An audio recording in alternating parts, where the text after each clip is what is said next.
হয়ে গেলাম।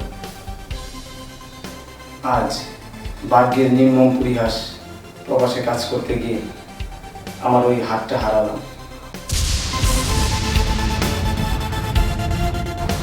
বিদেশেই থাকতে দেশে আসলে কেন? এই চেহারা দেখাইতে আসছো? কি বলছো তুমি? হ্যাঁ, ঠিকই বলেছে আমার মেয়ে। একটা ল্যাংড়া লুলা, হাত নাই।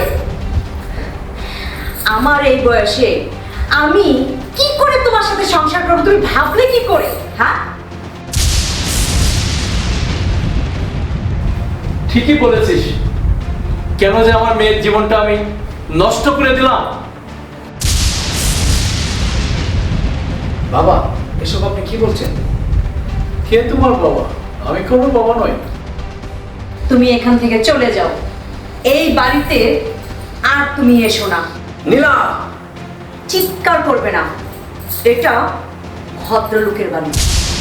গলা নামিয়ে কথা বলো। নীলা!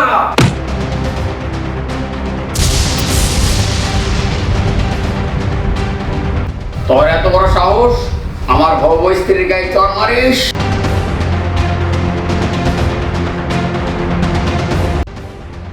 এক হাত তো নাই, আবার তেজ দেখাস। বেশি তেজ দেখাইলে ওই হাতটাও পাইঙ্গা দিমু। আমার বাড়ি হতে এই মুহূর্তে তোমরা সবাই বের হয়ে যাও।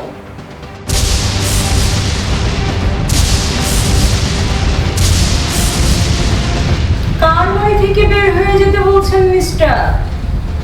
এটা আমার বাড়ি। মানে?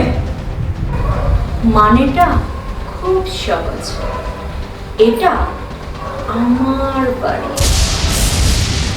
হ্যাঁ, এটা আমার মেয়ের বাড়ি। এটাই তো আসল কথা। কোনটা আসল আর কোনটা নকল কিছুক্ষণের মধ্যে প্রমাণ হয়ে যাবে। হ্যাঁ বন্ধু, প্রমাণ করে দাও।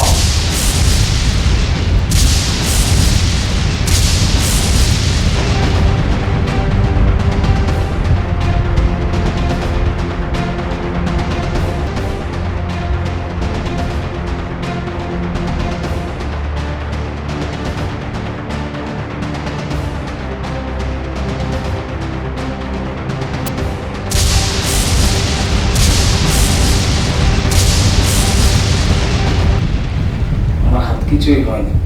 আমি আজকে এই দিনটা দেখার জন্য অপেক্ষায় ছিলাম।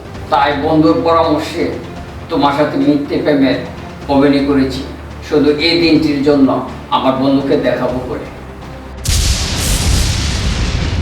মনে রাখবেন, টাকা প্রতিটি মানুষের প্রয়োজন, তবে ওই টাকা সব মানুষের প্রয়োজন নয়। যে টাকা মানুষকে অমানুষ বানায়। কি হলো আমার নকল প্রেমিকা, নকল শ্বশুর? এখনো দাঁড়িয়ে আছে কেন? বাসা থেকে বেরিয়ে যাও।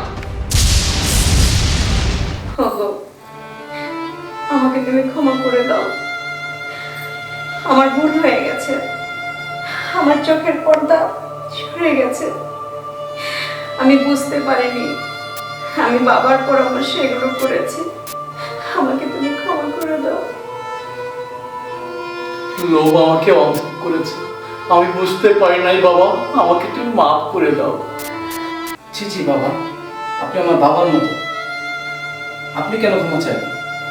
বরং আপনার এই বাড়িতে থাকুন, আমি চলে যাচ্ছি।